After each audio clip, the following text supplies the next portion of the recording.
मराठी भाषेचा खरा गोडवा कधी कळतो माहितीये? जेव्हा आपण आपल्या मातृबोलीतून बोलतो.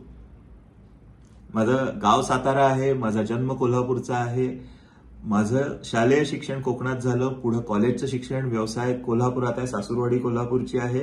मी व्यवसायासाठी पुण्यात आलो. लेखनाचा व्यवसाय करत असल्यामुळं अशी जी एक प्रमाण भाषा आहे त्या भाषेमध्ये मी बोलतो.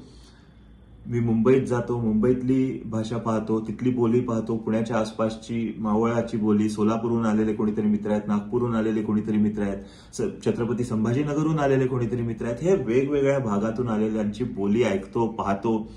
इतका गोडवा आहे त्याच्यामध्ये.